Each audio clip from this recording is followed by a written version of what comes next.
A number of our friends were very kind in their remarks about the series of class talks we gave on self-unfoldment based upon our book.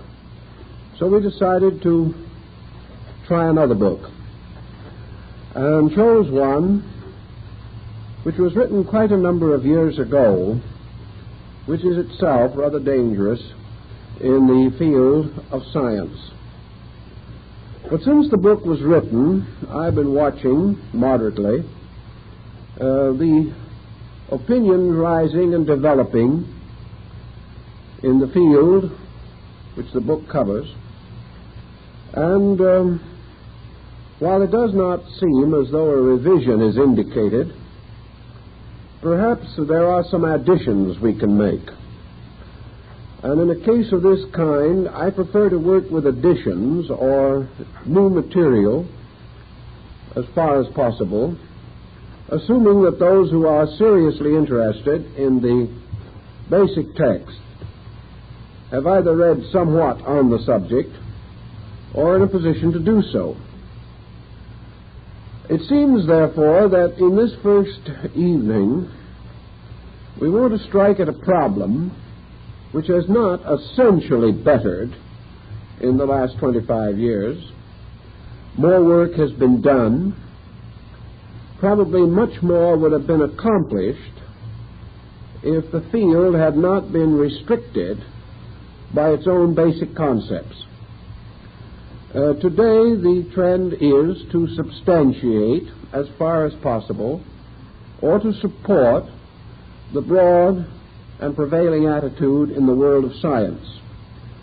And to the degree that the scientist is orthodox, to that degree he must plod along very slowly, achieving little in his effort to offend none. This process is, in a sense, rather tiring. On the other hand, we know the danger that arises from simply plunging into an area unequipped or inadequately disciplined for the particular work to be accomplished. This, in turn, may lead to a series of wild guesses which have very little foundation in secure fact. Of course, our interest in the whole field is essentially philosophical. Therefore, we do not impinge too closely upon the sacred ground of the exact sciences, but we annoy them somewhat at times, and the tendency toward this kind of annoyance is increasing every day. So we want to develop certain themes and problems. Perhaps we can define one of our themes from the text itself, which carries a series of rather thought-inspiring references to the field under consideration. On page 126, I quote from a textbook of general embryology by Dr. William E. Kellicott. And he gives us a few rather priceless gems. Quote, "The province of embryology is not merely thus to describe the upbuilding and unfolding of the structure and form of the new organism. It is, further, to describe the more fundamental processes involved in this development, and still further, to summarize these descriptions of both kinds in the formation of a simple general statements or laws." This sounds very encouraging up to the moment he has said almost nothing, but he has said it and very, very well. He goes on and gets himself into trouble. "This physiological aspect of embryology is concerned more with how development occurs. How, and through the operation of what factors or mechanisms, one condition leads to another. little break while I added a few personal remarks, and then we quoted the doctor again. In a way, this is also the why of development.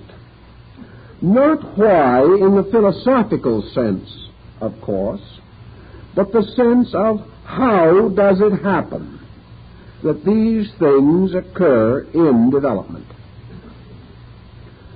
So he now explains to us that he is working on the premise of a how that literally includes the concept of why, but that the why, of course, is now to be understood in the terms of how.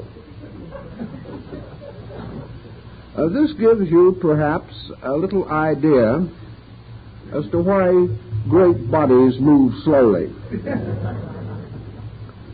The situation, however, which we would like to discuss this evening centers directly in this how-why situation, because I think it reaches more deeply into the problem, a problem rather close to many of us in our thinking, than we have done in the book itself, perhaps due to the fact that in the years that have followed the publication, much new general information bearing upon the why of things has sort of come along and been stored away for such an occasion as this evening. First of all, most persons today have a fair knowledge of the actual phenomenon of the construction of bodies through a process called mitosis, or the multiplication of cells. We also know broadly that this continuing multiplication achieves the gradual building up of the various structures and parts of our corporeal constitution. We have a point on that which perhaps might be worth mentioning, quoted from Pearsall's Normal Histology.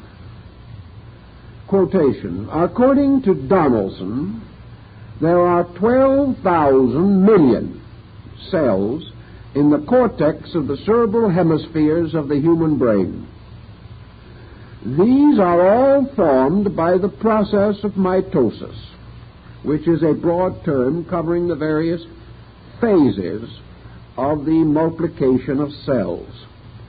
They are all formed by the process of mitosis, and all before birth, so that nearly 12,000 million mitoses have occurred in the prenatal period in forming the cells of this region alone.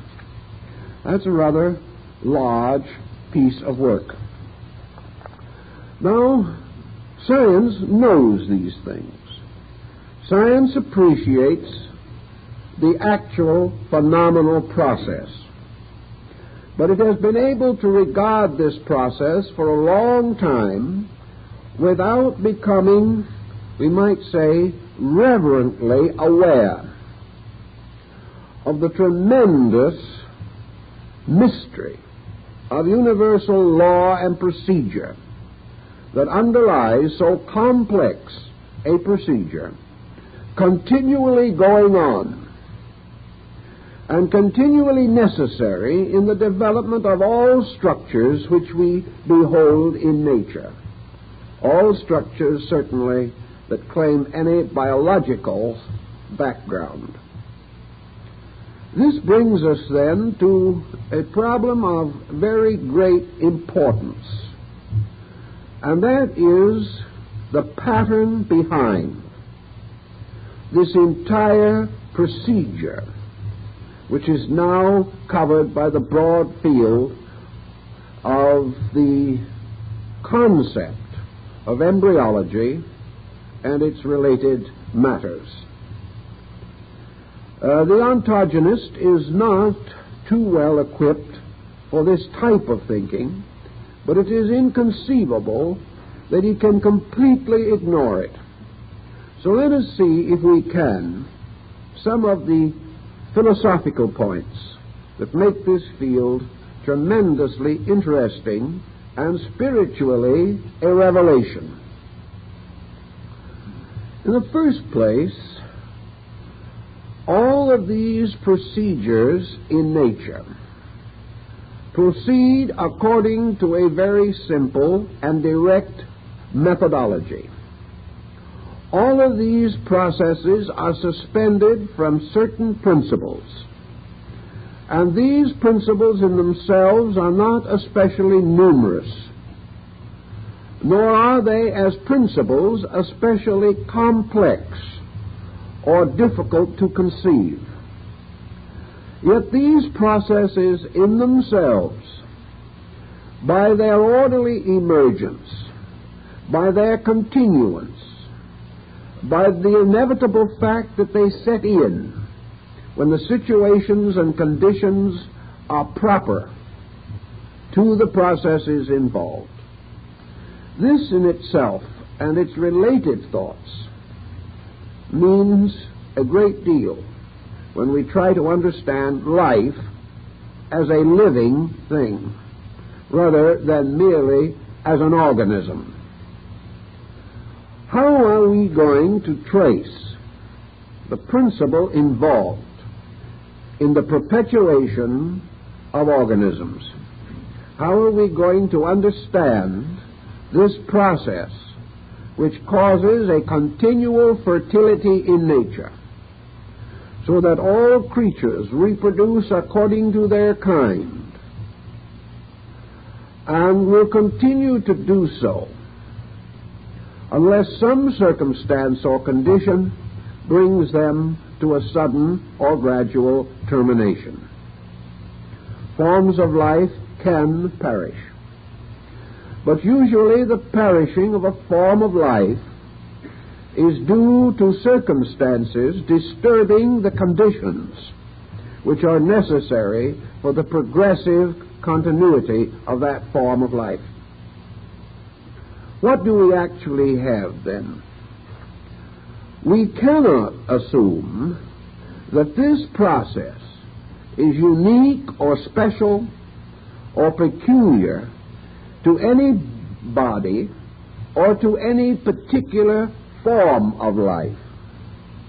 We are forced to the recognition that generation, as we understand it, is a universal phenomenon, that in one way or another it is present everywhere, continually moving life itself, and that the presence of generation or fertility is not primarily due to the fertility of individuals, but due to a principle of fertility which passes from generation to generation, does not originate with any generation, and usually does not terminate with a particular generation. This unfoldment or continuity of life, however, has a certain fragileness about it. It can end. It can terminate a species or a type of life. It can terminate in sterility, by means of which the continuity of one of the fine threads of this fertility can be destroyed. What do we actually have then? We do not have fertile persons. We have fertility moving through persons. We do not have the right to assume that any individual generates his kind merely from himself. He generates primarily because of a power that is not his own, but in which he participates, and which is carried from generation to generation. By this same concept, which seems to be inevitable, and brings us to the simple primary point, namely that the generating principle is everywhere existent, and that creatures participate in it or of it, but are not primarily in control of it at any time. Nor is universal generation dependent upon any order of generated things. And nature, where it encounters peculiar difficulties in the perpetuation of certain forms or types of life, immediately readapts itself and produces other forms which are capable of surviving. Thus, we may begin our general consideration by the basic concept that we have an energy, that this energy is essentially a life energy, that this energy is like a stream or a river flowing from a mysterious source and extending itself over the vast area of the world. That this river or stream rises in a fountain of life essence, a fountain of what we are now more or less pseudo-scientifically inclined to refer to simply as energy. Energy, however, performs more than one function. And while it is true that in the process of generation more than one function is present, it is also true that the whole process of generation does not exhaust the potential of the area of this energy. Let us then assume again that perhaps we can use a tree to signify the principle involved, referring not necessarily to human beings, but to all processes of nature involving the formation and development and maintenance of structure by cellular chemistry or biochemistry.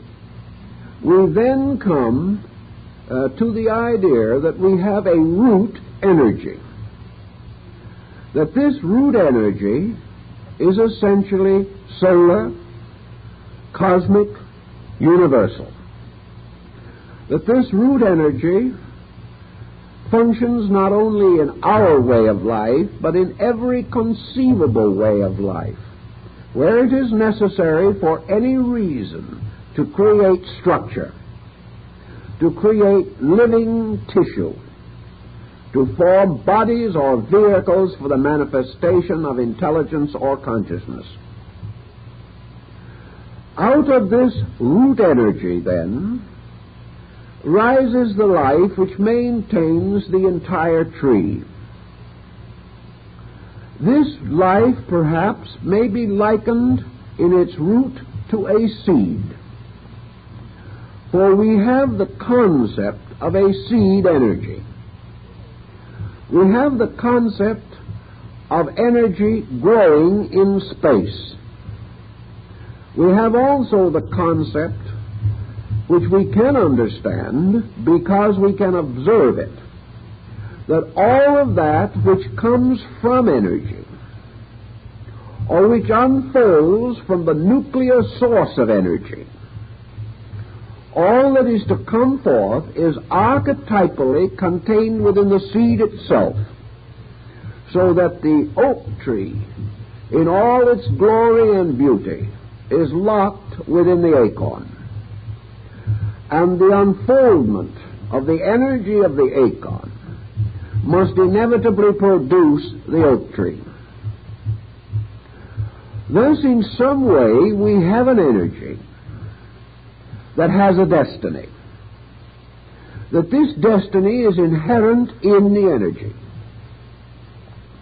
that this energy is a name which we have bestowed upon one of the great creative processes of existence. We therefore see, as in the case of the tree, that this energy will produce in its own growth a series of supports. It produces the trunk of the tree. It produces the great massive branches with their barks and their heavy fibers. It produces the very subtle buds of the tree. It causes the leaves and the small twigs to come. It finally brings about for this oak tree the recreation of the acorn, so that the life of the oak is consummated in the acorn which it produces, even as the oak itself grew from a previous acorn. Thus, in the process of the development of this energy, it is passing through consistent processes from its own natural seed state to the final production of further seed.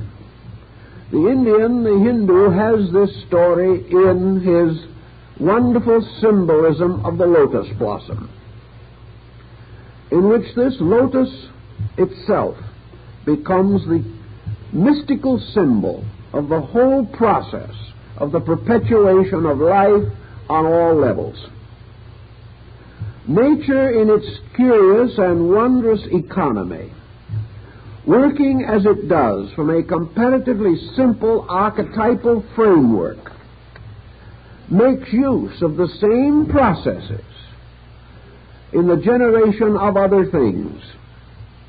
And we are now coming more and more to realize that consciousness, mind, all of the powers of the human being are in their own way fulfilling the same basic laws, that in the universal energy field of space there are the seeds of all things that can ever be manifested from space.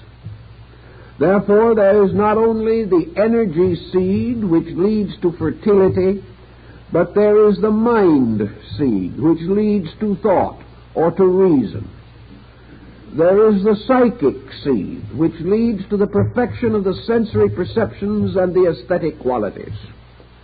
And religion has always taught that there was a spiritual seed arising in God, substantially and co-identically one with God, by means of which the consciousness of God as a seed is planted in the soul or inner nature of every living creature. Thus, the journey from the seed through creation to the production of the new seed is one of the great cyclic principles of existence. Man, in his own compound nature, therefore carries the power of this seed process. He carries it not only in the terms of the perpetuation of species, but in the generation of all of the psychic, mental, and emotional powers which he possesses. This concept brings us then straight into the main problem with which we are concerned. The recognition that the primary seed of being, of existence, described by the Oriental as a lotus seed dropped into the fields of chaos, that this seed, in its own proper environment or earth, which is space itself, vitalized by the spiritual equivalent of the processes of cell impregnation, by what the ancient mystics called the fiat, or the creative word, the power, symbolizing the active agent, that this seed, so impregnated, unfolds into existence, and that all existence is therefore the unfolding of the seed of being. Now, this is a large thought, and it has a great deal hanging upon it. Therefore, we must try to sense this as completely as possible. In religion and philosophy, we have this type of symbolism, but we have a peculiar phase of it which I think has defeated it in majority of instances. We think of this vast process as having occurred at a remote, almost incalculable period apart from us. That in the beginning these things happened, and that in some mysterious way from this beginningness was created the universe. Also from it issued forth the gods as the creators of secondary things. From it came forth all the orders of life, and as a result the worlds were made beautiful with the flora and fauna that developed upon them. And in the course of creation, according to religion, or in the course of evolution, according to science, this great area of fertility caused to emerge man, represents, so to say, the extension of this process of enlivenment from a previous animal origin to the present human state. And beyond this, the possibility, not too well analyzed, that this process might produce in time a still superior type, something very difficult for us to imagine to be possible, considering the excellence of our present state. In fact, if nature doesn't produce something superior rather soon, we're all going to be in trouble. But the remoteness of this procedure and the concept that we have that it now represents a rather neat and tidy package, that the worlds are all here, that the things we need have all been created, and therefore that all we have to do now is permit these processes to continue as they always have, and we will either survive or else. And if we do not survive, the problem will no longer be of great concern to us. This, I think, is a static and false position. I think what we have failed to recognize is that this tremendous seminal or seed-like basic energy, bursting from the process of its own inception, is in itself in a process of continual growth. This is the point which has generally been ignored. We know that in the great tree, even though it may be a mighty sequoia, the tree must either grow or die. And in the universe there is nothing finished. Energy must continue its own growth or die.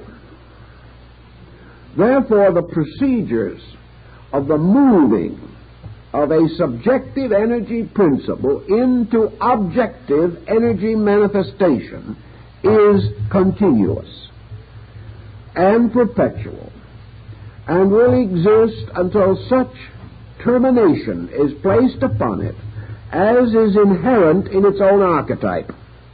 And the nature of this termination we cannot even adequately conceive.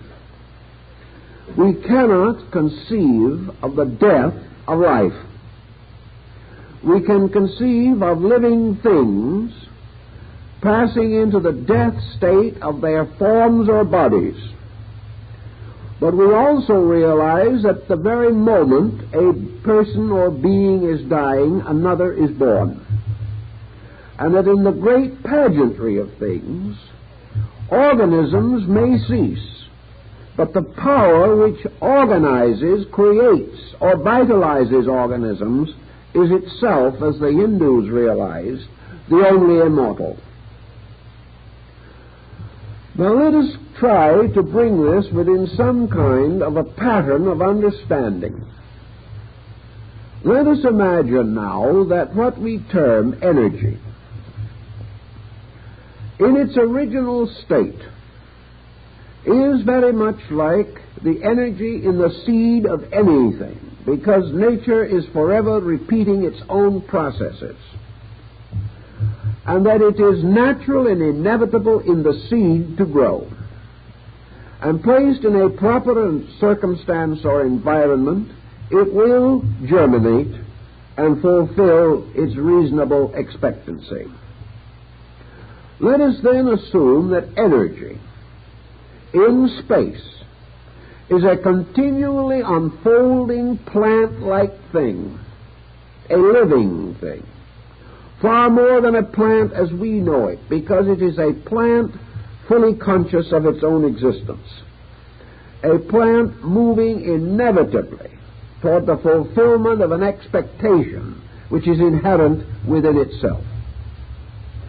Now, what is the actual expectation of energy? We have to use symbolic terms. Perhaps expectation is not a formidable word, a word which could be defended in debate, but I think it carries the thing we are trying to put as simply as possible. The expectation of energy is the total expression of itself. The inevitable of energy is that it shall energize everything, that there shall be no area, no spot, no place, anywhere within the natural area of energy which is not ultimately, completely, and fully energized.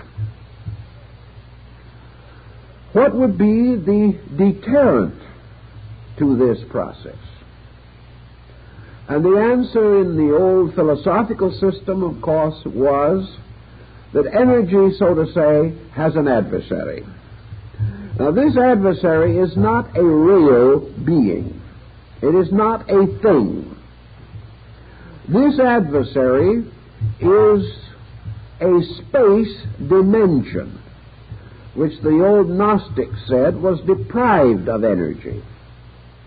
Namely, that energy moves in a negative area or a negative field, and that this negative field is the static adversary which energy must overcome. Therefore, energy may be said to be continually bringing forth life.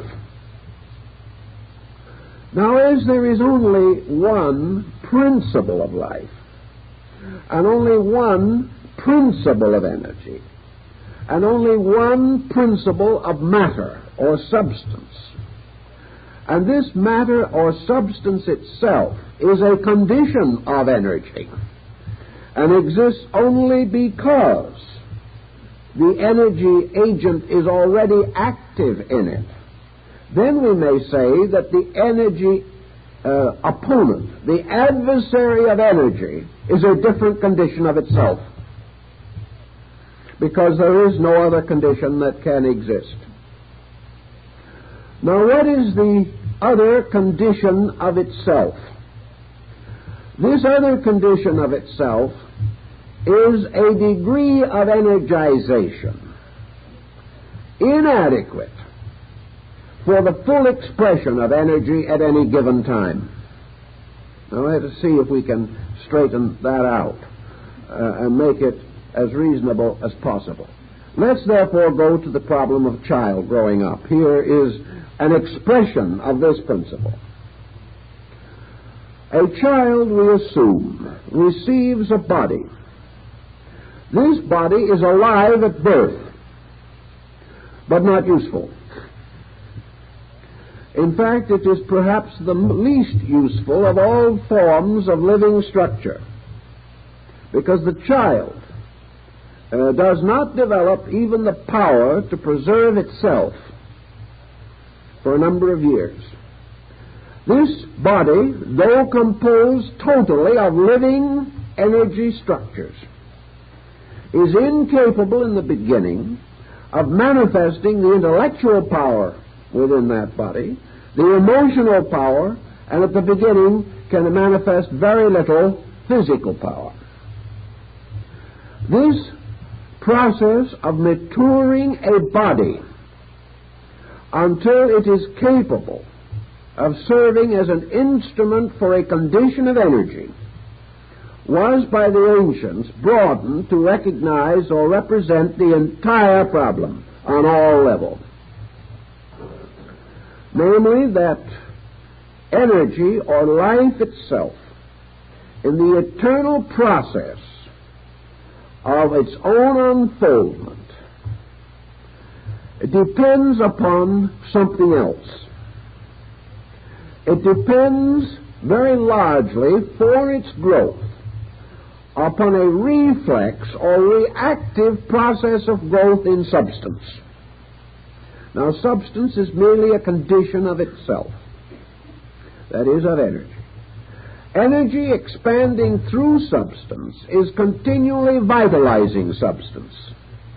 This vitality, in turn, results in the improvement of forms or structures, and this improvement, in turn, releases more energy. And the process continues on in a double-pronged process of growth. This process has as its final end that the form and the energy shall be exactly equal to each other, that there shall be no deficiency in form in its ability to manifest energy, and that there shall be no deficiency in energy for anything that form needs or requires. Now, if we can imagine this process occurring in space, we then have a rather interesting concept to begin something with. We have an infinite life moving continuously into this infinite manifestation. We have it flowing in all directions and in all dimensions simultaneously. We find the very processes of this making fertile the sleeping seminal content of matter, that this fertility causes matter to begin the process of fulfilling the laws of energy in matter by producing organisms. The purpose of these organisms is not their own growth. The purpose of all these organisms is that they shall rise to meet the motion of creative energy moving into manifestation. So what we commonly know as evolution is a more or less twofold procedure. It is energy moving over the area set aside for its own creative processes, and calling forth, as Berney says, from the abyss, from the depth, from the deep, forms gradually increasing in value, in refinement, by evolutionary process, to become instruments or vehicles for the manifestation of energy. Now, this growth contains one process that is a little difficult for us to understand, perhaps, namely that the impact of energy upon form is always shattering, because the form is never adequate to the energy at this period in the development of things. Also, we have to recognize that this energy moving into manifestation has innumerable conditions within itself.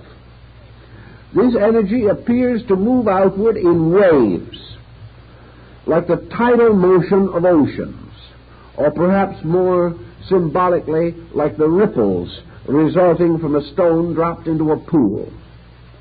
The ancients were aware of the tidal motion of energy, which they called the outbreathing and the inbreathing of God. They recognized, as Plato pointed out, that the continual development of energy was according to certain laws or principles inherent in itself. What we therefore call the differentiation of species, the different levels of structure, containing the various degrees of manifested consciousness which we see about us, represent the levels of the various modes of energy in the process of its own manifestation. Therefore, we have to assume that forms generated in various ways become instruments of a level or of a kind, and that wherever this level is reached, energy moving into manifestation produces level consciousness, level attainment, level growth, level specialization. As a result of this, in turn, we have an infinite diversity of the manifestations of a single energy. This comes then to perhaps one of the neatest problems that we have today, and one I think interests all of us profoundly, and that is the problem of heredity. Now, we have already attempted in the scientific world to understand the laws governing heredity. And we have created a situation which, scientifically speaking, is philosophically unsound. We have created a situation in which the unfoldment of life is placed in the fragile keeping of a dubious ancestry, or a series of so-called accidental processes for which life has no adequate solution. This situation is not essentially true. It cannot be. It cannot be that in a universe governed by absolute law, a creature can, as a result of heredity, be born into a hopeless situation, mentally, emotionally, or physically. Nor is it possible for us any longer to assume that the child is the extension of the psychic energy of the parent by way of generation. Therefore, we cannot assume that the parent gives birth to the child. We cannot assume that the child is in each instance merely the extension of its ancestry.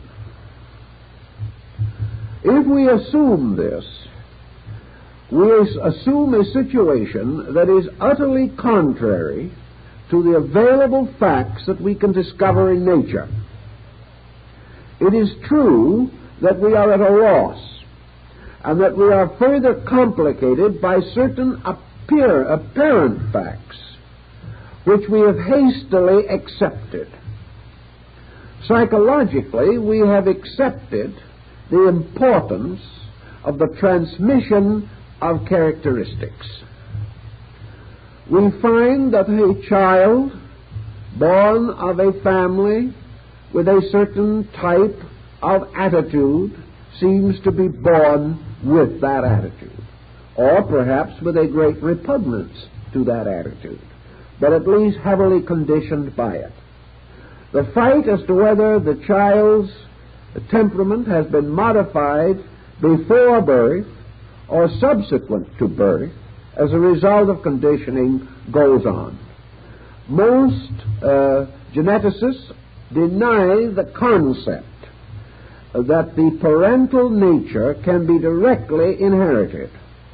But at the same time, they also assume that the new person, the child, is the direct product of its ancestry, that its entire nature originates in the ancestral pattern, and that consciousness arises as the result of an abstract psychological chemistry taking place in the area of inherited or hereditary characteristics, qualities, and substances. Now, this actually creates the ultimate state that the child coming into conscious existence is merely a consciousness derived from hereditary contributions. That regardless of how we look at it, this remains true. Let's take an extremely materialistic position. Let's assume, for instance, that we do not believe that there is any psychic heredity, that we do not believe, as the ancients did, that the child could be prenatally influenced by the emotions or thoughts of parents. And let us assume that the only part of this child's organism that is transmitted is the physical body. If, however, you take the scientific position that consciousness is a byproduct of the physical body itself, then the total being is the product of heredity. There is no way of escaping the implication. And the total being is therefore the helpless production of something that has preceded it. The helpless progeny of parents who perhaps would give anything if the child was not like themselves, and are much disappointed when they see their own characteristics emerging. Why do these characteristics emerge? Let us then ask another question. If heredity is merely a principle involving the descent of fertility, then we have to recognize a very intricate philosophical principle. We know today something that we didn't know 100 years ago: the effect of the psychic integration upon bodily structure and function. We know today that our attitudes and our psychological integration, or lack of it, can affect the procreative power. So now the next generation is a byproduct not only of our chemistry but of our notions. And we may therefore not be too surprised if it gives us a little worry. If the new generation is a little bit on the delinquent side, we now have the full explanation. It is a projection of our own delinquency. Now, this in itself seems to be poetic justice, but it is wonderfully interesting and intriguing, and just perhaps, that the parent should have the burden of a child whose temperament is similar to its own. But in all this situation, are we not a little hard on the child? Here we limit or condemn a creature to a situation which is only present because of the parental factor. And we also condemn this child with whatever imbalances and imperfections it inevitably has to become in turn the rejoicing parent of future generations, so that this procedure will go on to eternity ad nauseum. We have here a breaking down and a defeating of the entire process of life. What we are therefore seeking is an explanation which will justify the known observed circumstances, and at the same time give the universe something more of integrity than the present explanation is able to confer. It is inconceivable to us that the universe could depend upon the frailty of man's increasingly neurotic temperament for the fulfillment of its vast and inconceivable purposes. There was a time, perhaps, when man felt that this was possible, that after all he was the noblest work of God. But today the thoughtful person hardly dares to say this, and at the same time believe deity to be a being of integrity or value. Now let us see what would happen if we took the attitude that instead of the parent being the origin of the child, that the parent is merely a bead upon its long thread, which passes through many beads, and that the life principle of generation has an existence of itself, that it moves through the long, deep channels of created things, but is never identical with them, never bound to them, never dependent upon them except in certain details. That the life that passes from one generation to another is not and cannot be, we will say, contaminated in itself by the instruments through which it passes. That this life is apart from and superior to the attitudes or conditions of any living thing. That the organism, be it human or animal, carries within itself continuously and inevitably this power to extend life into futurity. But that this power to extend life is a part of the psychic nature which cannot be contaminated by the attitudes or conditions of the person through whom it passes. That this life, passing through every form in nature, survives all forms, cannot be trapped or captured in any of them ultimately, produces all conditions, but is itself unconditioned and capable of an infinite extension beyond any condition through which it passes at any time. This makes the perpetuation of the power to create form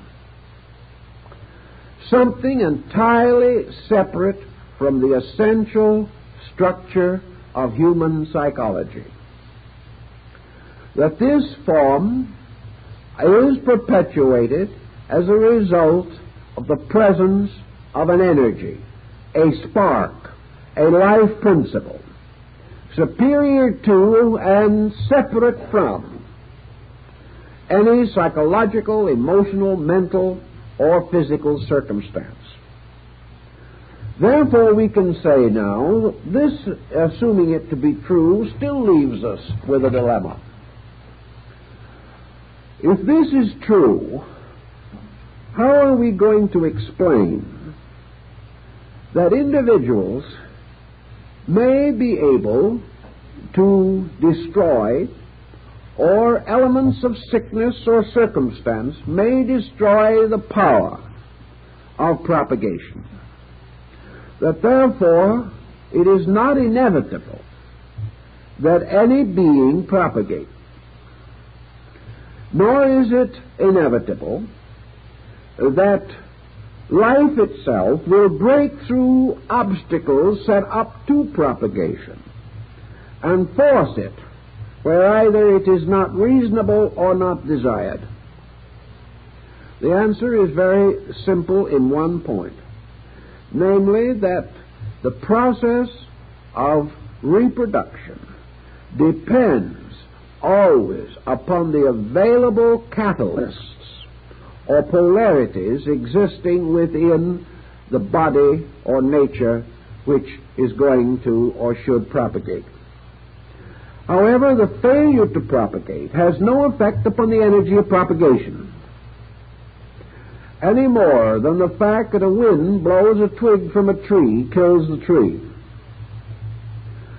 Any branch which is cut off from the tree withers and dies, but the tree does not die. Any form of life which is cut off from its energy supply will not perpetuate its kind, because it will not produce the necessary physical chemistries and physiological processes by means of which life can be reproduced. But this does not affect the continuity of that life itself. That life may or may not be in any way touched by this frustration of one twig or leaf upon the great tree of generation. It also naturally follows that in a particular instance, a structure for the perpetuation of life must derive its physical materials from the available biological supply, and that therefore the impregnation of the human cell and its development is associated with, as Paracelsus points out, the chemical and alchemical elements available in the organisms involved. There is therefore no reason to assume that heredity means any more than what it does mean, namely the natural deriving of materials from the only reasonable available source. That these materials may form a structure resembling in many respects the parental structure is because the materials are so derived. That in the process of generation, not only is the one cellular structure involved, but this cellular structure mirrors the available energies, the available principles, the available substances derived from the entire structure of the parental chemistry. Thus, the newborn person may inherit certain tendencies of a bodily nature, may inherit biochemical disturbances which are likely to produce temperamental peculiarities. And as these disturbances were inherited with the substances from which the bodies were built, they may in turn react upon temperament, causing a parallel of certain dispositional traits. But these parallels are not always uniform or equal. And in all these different processes of generation, we must be prepared for exceptions, for these exceptions are continually occurring.